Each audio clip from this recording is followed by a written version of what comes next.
if we look back to the 2008 presidential campaign, there was an ad for John McCain that was called The American President. And it was all about all of the public service that John McCain has done and his war experiences, and really just kind of a warm and fuzzy message about how great John McCain is and what a wonderful president he would be. And the tagline was, John McCain, the American president Americans have been waiting for. And so on its face, you think, oh, what a great message. But if you dig a little deeper and think about it, the implicit message there is that his opponent, in this case Barack Obama, is not the American president that Americans have been waiting for. And with all of the stuff brewing around his citizenship status and his otherness, the fact that his father is Kenyan, the fact that he lived in Indonesia, and the idea that he just might not be an American citizen, the implicit message there is that Barack Obama is not an American, and at least he is not the American that Americans have been waiting for. And so that would be a really subtle message, and if we watch it passively, we might never even think about it. And so the message is getting through unconsciously.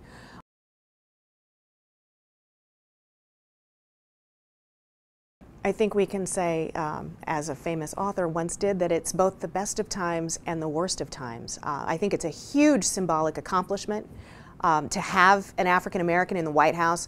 I think that not just who he is as an individual, but also what he believes and the way he goes about governing has done a great deal to improve our status in the rest of the world, to mend relations with countries where relationships had gone pretty bad over the previous 8 years. At the same time, though, I think he became a flashpoint, not just himself, but sort of, it was the election of the first African American president, the 2010 census figures coming out and indicating that whites are becoming a minority in the country even faster than we had suspected, and then the financial crisis and times getting hard and inequality increasing in ways for mainstream America in ways that they haven't seen since the Great Depression. Nonetheless, consistent with the experiences of African Americans over the last several decades in terms of double-digit unemployment, in terms of the lack of savings and assets, in terms of home foreclosures, and those kinds of things. And I think it creates this perfect storm for racial resentment and animosity and fear. Again, this idea that somehow Barack Obama isn't president of all people, that he might be thinking more about the conditions of African Americans because he himself is African American, rather than thinking about what might be done for the country as a whole. So it's difficult to kind of balance those two things. On the one hand, you have this great symbolism, but on the other hand, I think he does become a flashpoint. I wonder if we would have seen the Tea Party emerge in the way that it did had Hillary Clinton been elected president, because I think there still would have been gender concerns in some segments of the country. But you wonder if it would have happened in quite the same way in terms of the images that we see of Obama in some Tea Party protests or rallies, in terms of some of the Freudian slips that we've seen when people are talking to or about President Obama in public settings. And I think to the extent that that's true, we have to say that there have been both benefits but also costs.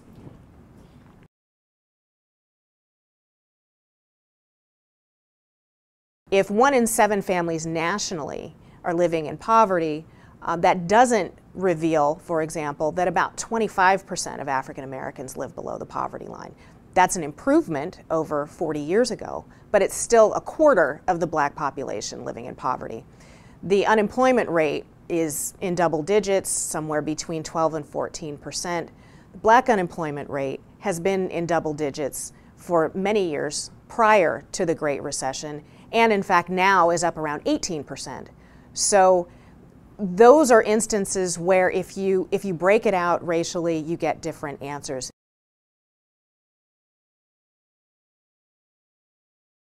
A lot of this is like the air we breathe. So if we grow up in segregated circumstances, right? We live in segregated neighborhoods, we attend segregated schools, we then develop segregated friendship networks.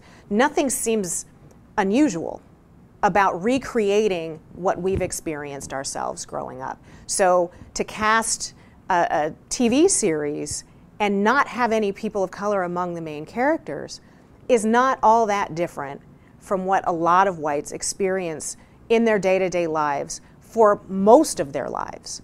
And so it means that we have to be more aware that just because we imagine a character as being white doesn't mean that they have to be white.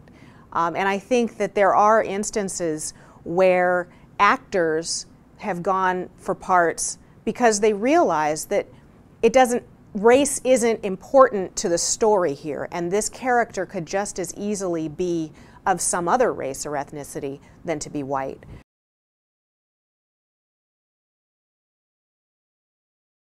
Despite sort of the small number of opportunities in professional sports for anyone who is talented, a disproportionate number of black athletes, for example, and their families are likely to believe that their kids or they themselves will have careers in professional sports, and this is particularly basketball and football, and again, especially among the student athletes who are playing at Division I colleges and universities.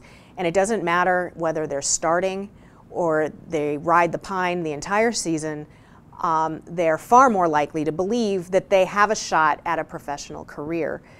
Pro sports is seen as a life course trajectory, so to speak, and so if you have a son, you push them into basketball or football early, and you do everything you can to maximize the chance that they'll play professional sports, because that is a way to get out of poverty. The unfortunate piece of this is that you're more likely to be struck by lightning than you are to play professional sports, and that even if you manage to get one of those spots, the average lifespan of a professional athlete is somewhere between 2 and 4 years across the NBA and the NFL, and the average salary is far lower than the salary that LeBron James gets.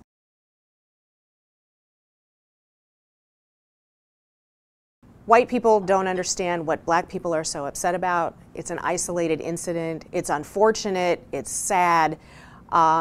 Where African Americans see this as one more case of racial profiling, vigilante justice, and really racial profiling going to its worst possible endgame, because in this case, Trayvon ends up dead. This characterizes for the black community a lot that is wrong in our country, a lot that remains wrong with respect to race relations, and this idea that if black people or other people of color mention race, they're oversensitive, but for people of color, whites are blind.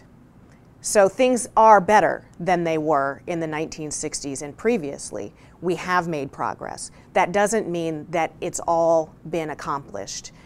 And so I think that's why he becomes a flashpoint. I think it also becomes an issue because in many instances, I think blacks will compare Trayvon to school shootings around the country, to the Casey Anthony story, to the Elizabeth Smart story, and other instances where white children are involved and it immediately becomes a national story.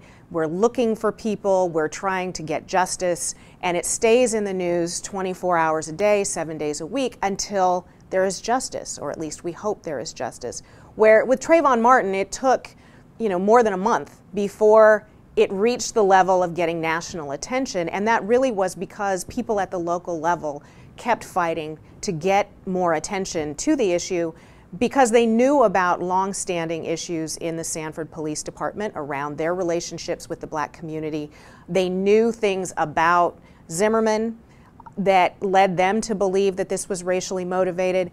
Trayvon's parents knew their son and knew that he was minding his business. He was not someone who would be suspiciously casing homes to try to steal things or coming up on people trying to cause trouble.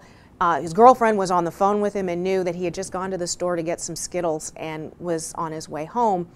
And because he fit the description, he was tracked down, followed, even when the dispatcher said don't follow him.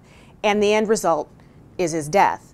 And I think the black community and Trayvon's family just want justice and the truth to come out in much the same way that the country seems to want those things when something like Columbine happens, when something like the abduction of Elizabeth Smart happens, or the disappearance of a child.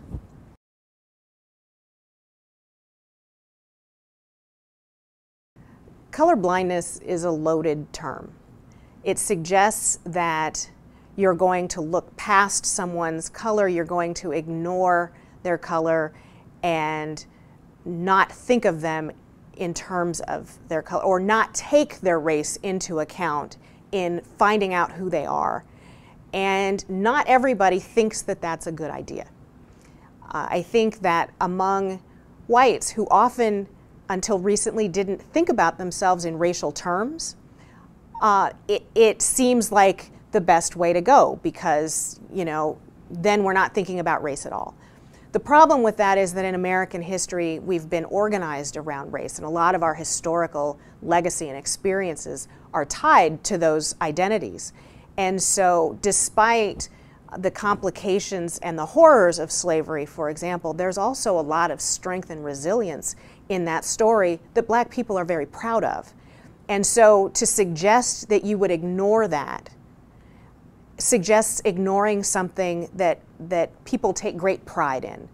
I think that for a lot of people of color, the preference would be simply for us to actually be a pluralist society where we can celebrate our differences and not judge one another according to those differences instead, so that we state that we are a pluralistic society religiously, in terms of political orientation, and a whole host of other ways.